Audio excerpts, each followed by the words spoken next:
What if the real secret to business success wasn't about hustling harder, but about feeling more? For decades, women have been told to fit into a system of business that wasn't built for us.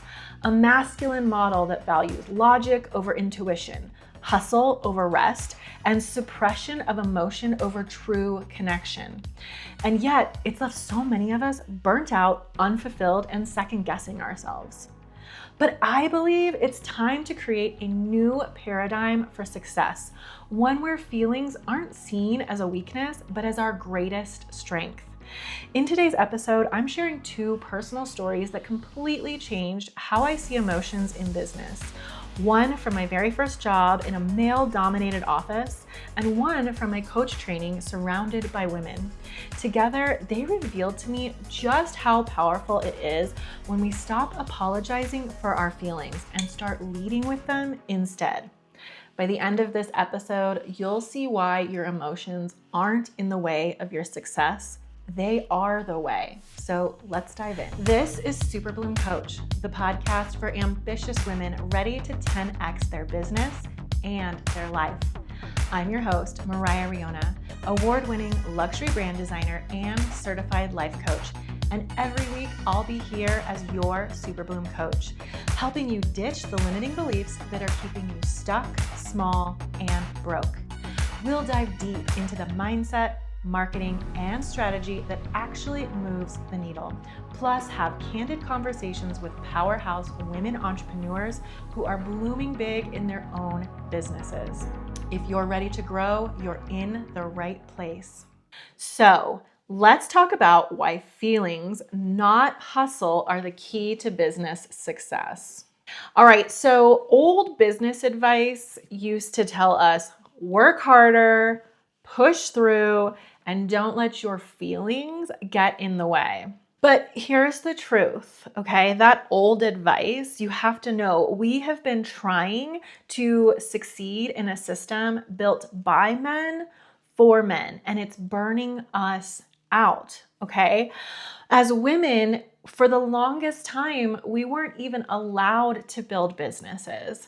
It's only the last few generations of women who have started building businesses, working in business, becoming CEOs, or other C-suite professionals. So business is actually fairly new to us, and the whole system, the whole paradigm was created by men. So we've tried to squeeze into this old system. Let's talk about the masculine model of business for a second. We'll talk about this is how business was built, right? This is the old business model, the old business paradigm.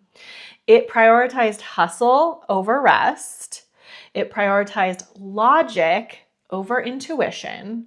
It's all about suppressing your feelings, this go, go, go. We still see a lot of this today in what I call bro marketing advice. It's just push through, just work 20 hours a day. And it tells us that our output actually equals our worth, right? So that is the old business model, but it's what we're all familiar with. So I want to argue that it's time for us as women to stop trying to fit into this old system. And I think we need to create our own system. I think we can create a new paradigm of business that plays to our strengths. So here is what a feminine business model would look like. It's about feeling first and acting second. It's about leading with intuition. It's valuing rest and creativity. And it's where connection equals growth.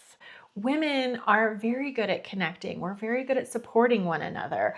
We are good at being emotional. And that, I'm going to argue today, is our strength, not our weakness, like we have been told for so long. Hold up, before we go any further, I need to let you in on something. If you're loving this episode, you have to check out Super Bloom Coach Society, because this podcast, it's just the beginning. SCS is the coaching community built for listeners of this show. It's where we take everything you're learning here and go 10 times deeper with live coaching from me, monthly trainings, and the exact mindset and marketing tools to help you scale. Inside, you'll finally have a blueprint, a clear, strategic path to grow your business with intention instead of chasing every trend or second guessing your next move. Each month, we focus on one powerful topic, from offers and visibility to money mindset and client attraction, so you can build real momentum and see results that last. And you won't be doing it alone. You'll be surrounded by a community of driven, like-minded women who are all building businesses that align with their highest vision. Head to mariahriona.com/society and let's make this your Super Bloom year.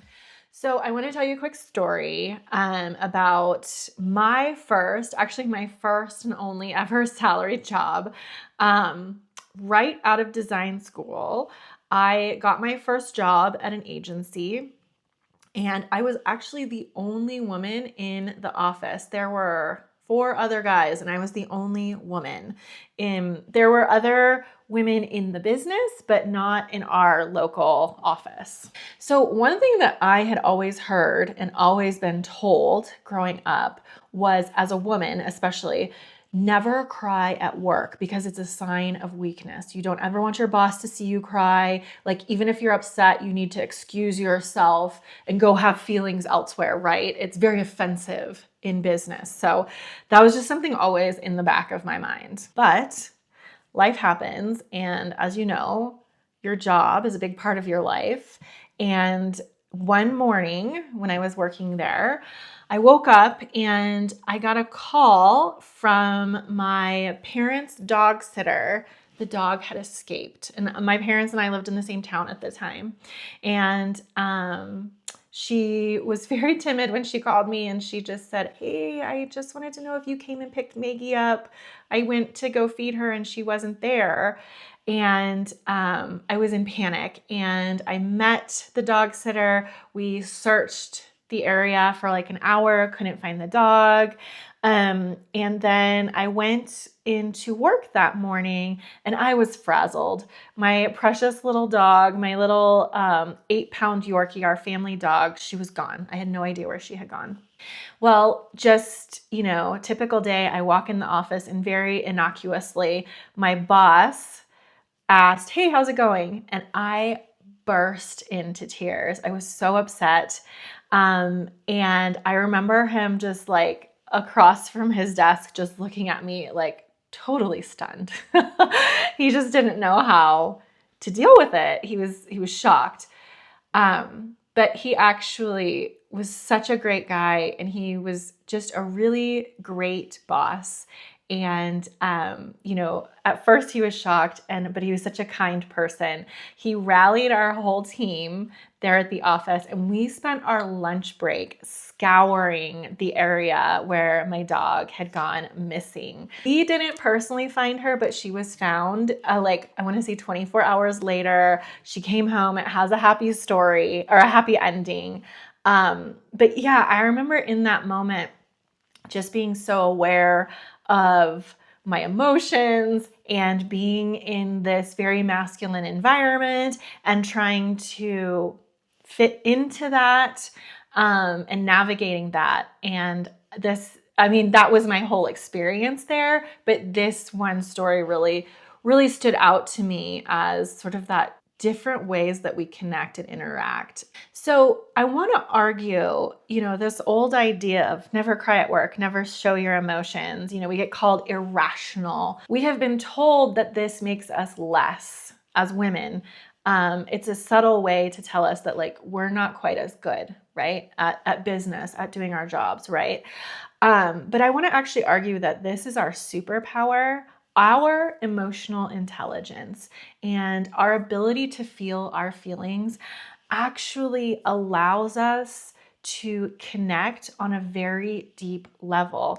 When you show emotion, you invite people into connection and action. That story I just told, I did. I cried at work, and you're not supposed to do that. And it opened up this vulnerable space where these guys, these coworkers who were all very dear to me, just rallied around me and helped me out. And I think that's really powerful. That's just something that's always stuck in my head. And it was such an extreme example, being the only female in the office. But I had something quite the opposite happen several years later. Now, I've talked a lot about my journey of becoming a certified life coach through the Life Coach School.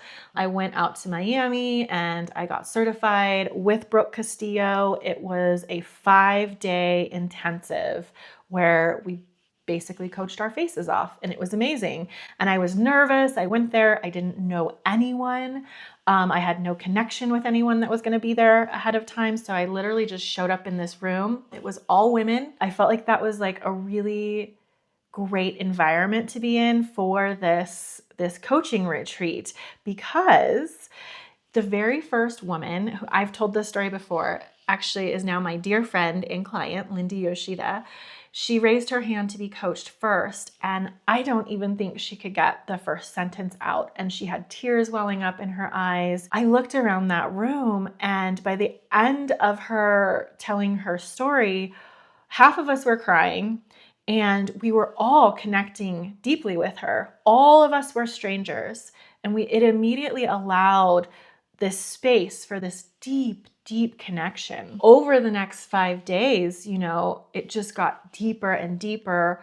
All of these strangers sharing their vulnerabilities, really vulnerable, but sharing their feelings with one another. It just created this very safe space where we all connected on such a deep level. We were strangers, but we really became so much more than even friends. We just connected on such a deep level and in such a short period of time. We spent that week sharing and supporting each other and being deeply vulnerable. And I had this aha at the end of that. It made me think back to working in that all male office and the incident with my dog. I just realized I don't think crying or showing our emotions or having feelings is actually a weakness, like we've been told for so long. I witnessed how it actually was a strength. It became our superpower.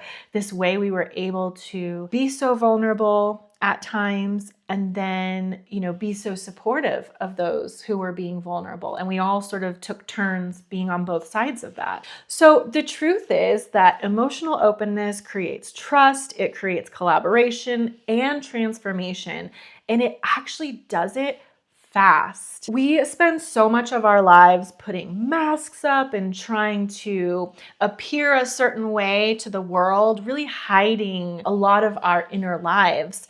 And so when we can open up and be vulnerable, we just cut through all of that really quickly. Your feelings aren't in the way of business. Your feelings are the way.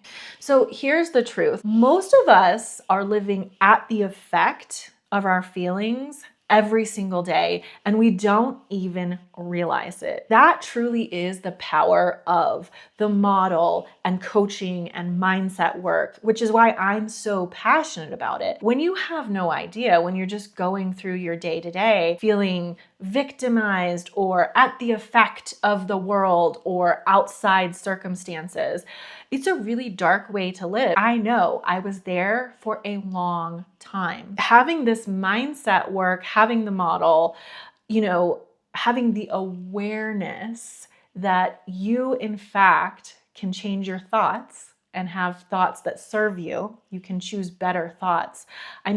That for me was game changing. We know that, from the model, your thoughts create your feelings drive your actions, and your actions create your results. But if you want a different result in your life or in your business, you have to start by creating a different feeling on purpose, no longer being at the effect of the world.